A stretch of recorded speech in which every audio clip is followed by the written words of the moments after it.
Уже с 16 июня длина взлетно-посадочной полосы увеличится на 150 метров. На данный период времени уже завершены работы по демонтажу асфальтового покрытия. Далее залили новый бетон. Последним этапом остается заливка выравнивающим слоем участка пандуса.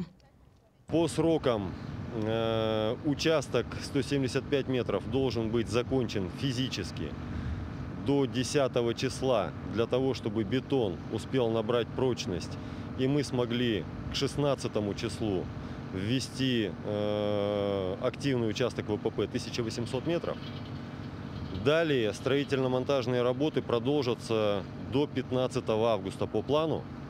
Благодаря увеличению взлетно-посадочной полосы до 1800 метров появится возможность беспроблемно принять самолет МЧС Б-200 для тушения лесных пожаров.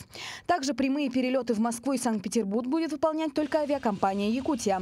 При вылете из Якутска будет производиться техническая посадка для дозаправки в Нижневартовске. Обратный рейс в Якутск будет выполняться без промежуточной посадки.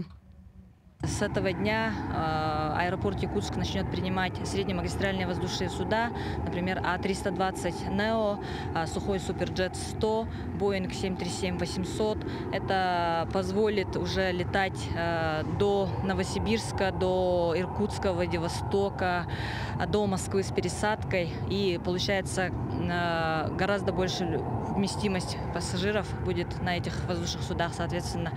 Завершение строительно-монтажных работ по реконструкции взлетно-посадочной полосы аэропорта Якутск планируется к 15 августа. Затем до октября этого года планируется получить сертификат соответствия, который позволит вернуться к привычному режиму работы аэропорта. Галина Чекурова, Владимир Павлов, Якутск.